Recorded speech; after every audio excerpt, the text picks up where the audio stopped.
Hello there. I figured mostly just out of posterity, and because I found that this train has what's called a lounge, which is not, it's not the same thing as the observation car or the dining car or the coach seats. It's basically, I don't know, it's got a female specific like outline of a body on the outside. It seems like a place that you could just like come and do makeup in, but there's also a restroom inside of here. I'm not really sure. Maybe it's like I don't know what it is, but it's definitely some kind of historical artifact that doesn't have a direct application anymore. It is Monday, November 24th, 2025. It's 7:21 p.m. and I'm somewhere in far eastern Texas. Currently no service, but I'm just outside of Valentine, which I do recall from the southern tier.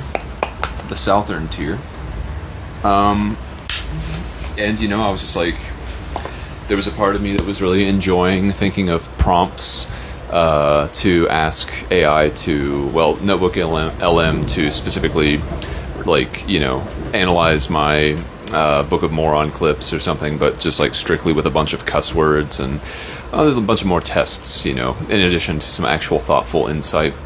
But I'm looking at myself in the mirror, which is an interesting thing to do. I don't think that I have really ever made an entire podcast while looking at myself. I don't really like looking at myself in general. I don't dislike it per se, but I don't take any like positive, it's not like oh wow, look at that. It's just more like, oh yeah, there's another thing, just like the mountains, just like my bike. But yeah, I certainly wanted to take the opportunity to record a little something, and I guess I'll just go over the chronology, and if anything else comes out, that'll come out.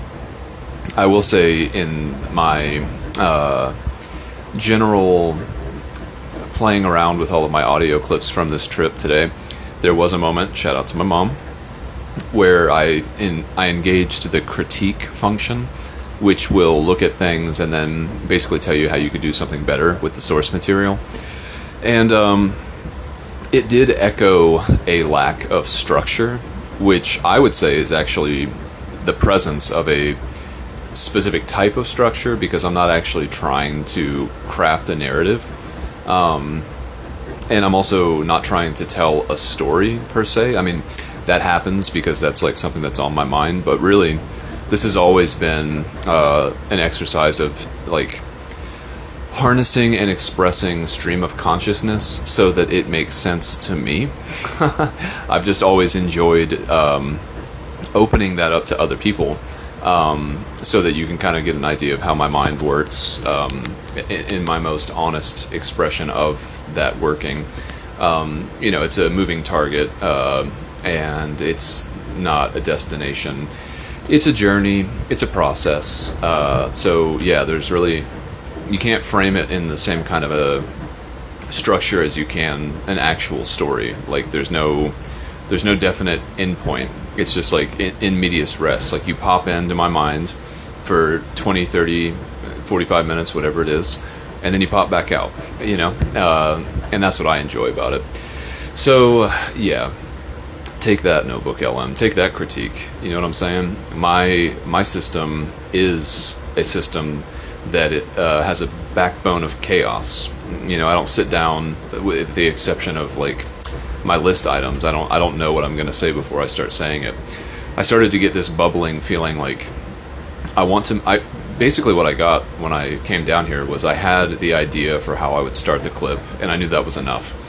So there was this rising feeling of wanting to be in this lounge, remark on whatever I thought about it, because it is remarkable, and then just let the magic happen after that. Once the muse is unhinged or unchained, she does all the work, So, anyway, last night was interesting. I did not end up staying anywhere close to the train station. It was a little bit too, it was way too exposed. Once the lights kicked on, like the evening lights, I was like, wow, that changes the complete equation for this stealth camp. I'm not going to be able to stay here and stay hidden, I don't think. Plus, Like the station itself actually opened up at around, or no, sorry, the station closed. Well, it opened up too. It opened at like 6, and then it closed at like 11:30 p.m. So there was a chance that the person who was working there would see me if I tried to camp anywhere close. And so I actually did ask her at a point. I was like, hey, no pressure because I have other options, but is it permissible for me to stay anywhere on this property and just wait for the train to come by? And she was like, no. And I was like, that's fine. I don't care. I need to cross this off my list. You know, I need to know for sure before I go and bike 1.5 miles to this other place that I've located. Is there a contingency here that could work for me? I've already spent $300 on a train ticket, and you know, it's a pretty early 6:55 departure that I certainly don't want to miss. But anyway, I went to this other place, which was, you know, as I think about it, this is the only place in the train where you actually have solitude. This and the actual bathrooms. So kudos for that, if nothing else. But yes, I went to, my first idea was to go, I saw that there were a bunch of baseball fields. Unfortunately, they were connected to a school, and typically Ladies and gentlemen, I'm going to be going on a dinner break. If you'd like any food, beverages, or snacks to go, please come on down at this time. Cafe will be closing temporarily for a dinner break. If you'd like any food, beverages, or snacks to go from the cafe cart, please come on down at this time. Thank you. Anyone want anything? I just got my own decaf, literally right before making this clip, so I'm good. But yeah, if you want anything, let me know. I gotta go right now. Generally, I don't like to go to anything that has to do with schools because, you know, that's a type of trespassing that can have some pretty serious legal consequences, especially, you know, if you have to relieve yourself in the middle of the night or something like that, and somehow police get involved, you're on camera, peeing in public, you know, you could have actual, like, serious life-altering consequences, like being listed as like a predator or something like that. You know, the liberty by which to besmirch someone's character is pretty limited if you're not careful in a school setting, and you know, being around kids and stuff like that. Obviously, I would never go to any of these places if they were like actively occupied, but after hours is a different story. So I wanted to at least investigate the baseball fields, and there was a very, very large wall in between. Well, they went around the entirety of the school, including all of the athletic like fields. So that wasn't really an option, but I was keeping my eyes open, and I noticed that there was this building that was like an old restaurant that was for sale, and it was completely dark. Like there were no lights, there was no obvious activity, and a lot of shadows to play with. And so I did a little perimeter, you know, lap, just to, you know, like my grandpa always said, you got to look at it, don't forget. And so I looked at it, and I found a little nook, and it was on a pavement, an area that was paved. And I was like, okay, check, and check, like, sign me up, this is where I'll stay. I did notice that the dew point was like 51 degrees, which again, if I understand what that is correctly, Notebook LM, please correct me if I'm wrong. But as far as my experience, as soon as the temperature hits that dew point, all of your gear will get wet. Doesn't matter what you did, doesn't matter what you do. Even if you're sleeping on a concrete slab, you're going to wake up wet, as I did. At 4:44 in the morning, I told myself, which typically works and is a good tool, I was like, I need to wake up early tomorrow. Like, I need to wake up at 5, and I don't get to sleep in. There's no, I get up and I go. It's like, it's essential. You know, there was a cafe that was close by, which I went to, but yeah, I was happy to see that even before my alarm went off, I was like already ready to get up and go. And so I did. I went to this cafe. It was nice enough, you know, pretty good breakfast burrito, pretty good latte, and a good place to start the day. It was on the way back to the train station, so I got there like right at 5 when they opened, stayed there until, I don't know, 5:30 or so. Hello. I think this is a lounge. Oh, if you want to, I mean, I can step outside real quick. All the other ones are occupied. Apparently, I'm not the only one who thinks that this lounge is pretty cool. But now it's back to mine own, and anyway. I don't remember what I was talking about. The cafe, went back to the train station, and it was actually pretty seamless. I'm always a little concerned when I get on Amtrak's with my bike that it kind of comes down to the discretion of the actual person who is helping everyone load their stuff. I've had issues where people have been unnecessarily. Well, I don't even remember. I think it's happened, or maybe I was just worried. I don't know. But yeah, just the possibility of someone being like, you have to take some more bags off. Like, I didn't take all my bags off. And in fact, I think that both of my tires might actually be going flat, which that'll be a fun thing to have to remedy as soon as I get to New Orleans, for sure, having a double flat. My plan for that, if it is true, is to try to just pump them up. All I have to do is go 2.5 miles to get to the U-Haul. So if I just have some sort of like a slow leak, I'll just deal with it that way, and then I'll just fix them properly when I get to my parents' house. It'll give me something to do. I love that. In fact, I should put that on my list, because I keep thinking that like the next stop that we have that is substantial, I want to check them to see if I was just imagining something, or if it actually felt like they were going flat.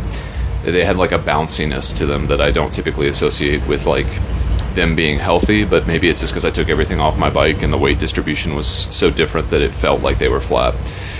My expectations of how that bike handles loaded versus unloaded is very, very different, and it takes me a solid 5 miles probably to recalibrate anytime I go from having all my bags on. 630s, come on through, please. 630s, come on through.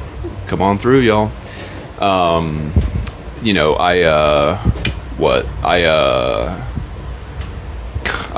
keep getting distracted. Yeah, it takes me a minute to calibrate from having the bike loaded to unloaded, so it could be explained by that. But I think we're supposed to have like another layover in, God, where was it? I don't remember, but it was like 3 hours away, almost more than 3 hours ago. Anyway, so got onto the train with no issues, and it's been awesome. I was in my seat for the first hour or so, just kind of settling in and charging things. And then I wanted to do a little exploration, so walked the length of the train as far as I could. So I familiarized myself with the observation deck, which is really, really cool. In terms of like... Okay, folks, second call for the 6:30, rather third call for the 6:30 seating. Third call for the 6:30. Anyone have that 6:30 seating? You better go. And your smart devices are telling you that it's 7:36, but it's actually 6:36. That's an important thing to know on this train. I've been told it many, many times. Don't trust your smart devices. We're straddling timelines, y'all. Time zones. Well, timelines, too. Anyway, went to the observation deck and started a really good conversation with this guy named Greg, who is French. I typically like Europeans. Like, I certainly gravitate towards them when I hear an accent, because I'm like, oh, you're different. You're not like...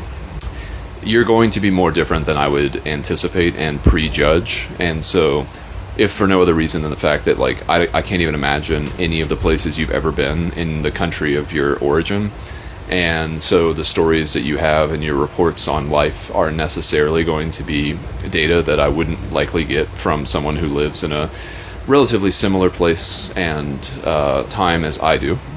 So this guy, Greg, he was reading Zen and the Art of Motorcycle Maintenance. Shout out to James. And so that was a natural... it's one of the best books I've ever read, one of the few I've actually read. And yeah, a pretty easy, natural conversation. We talked for like maybe 2 hours, just about a lot about AI. He's into it, so that was cool to have another believer. And, kind of play off each other's experience with it as a tool, where its shortcomings are, where it does things really well. And just generally, being excited about the future because of this technology, And so that was cool, and at a certain point we kind of drifted apart, and we haven't had another conversation since, and he actually just retired to his own seat, so he might be going to bed here soon. I may not see him before he leaves for San Antonio. But that's fair enough. You know, these people, they flitter in and out of your lives, your lives, and you know, you share what you can. It's like a pollination like thing. You know, a bee goes to a flower, and it has some sweet nectar, and the flower gets it all messy with pollen, and then the relationship is over. They're both satisfied. Mutually beneficial symbiotic relationship has been completed, and there's no need to have any kind of commitment. You're not bound to this person, you know, although I did feel a little bit bound perhaps. But in any case, we had a really cool layover in El Paso that was about an hour long, so I was able to put my stuff out to dry, which I've done now twice because I woke up very, very wet, and I don't like the idea of my gear being wet if I can help it. So I did a pretty good job of giving it about close to an hour's worth of dry time today, and the sleeping bag feels all crinkly the way I like it to. I think the loft has been restored, and I will sleep well in the back of my U-Haul tomorrow because of that effort. And I'll probably have a couple more opportunities tomorrow to put things out just to ensure that everything has been dried to the maximum level. And yeah, I walked to a Starbucks that was about a half mile away. I got 4 drinks and a breakfast sandwich, which I consumed while they made the drinks, and then I walked a half mile back with all 4 of these drinks, and I spilled a lot of all 4 of them on me. 2 waters, and then a soy latte, and then a matcha latte. Sounds like there might be a chance of someone coming through here again, in which case I will, what do they call that? Politely exit and give them the space for the lounge, as it were. But yeah, what else? Otherwise, I've just been kind of chilling. The sun is down now, so there's nothing to see in the observation area, but it just feels more cozy. You can stretch out more easily. The seats don't move, but they give you more freedom of movement, which is nice. And other than that, you know, I'm just chilling. I'm enjoying moving through these areas without having to worry too much about doing it under my own power, you know, which is to say, not at all. But yeah, this is getting a little noisy in here, and I'm now conscientious of the fact that someone might walk through that door again. So I'll leave it there for now with a classic "Love You Bye." And then that's the absolute last call for the 6:30 last seating. call, y'all. For 1 coach passenger for the 6:30 seating. Last call. Last call indeed. Love you. Bye.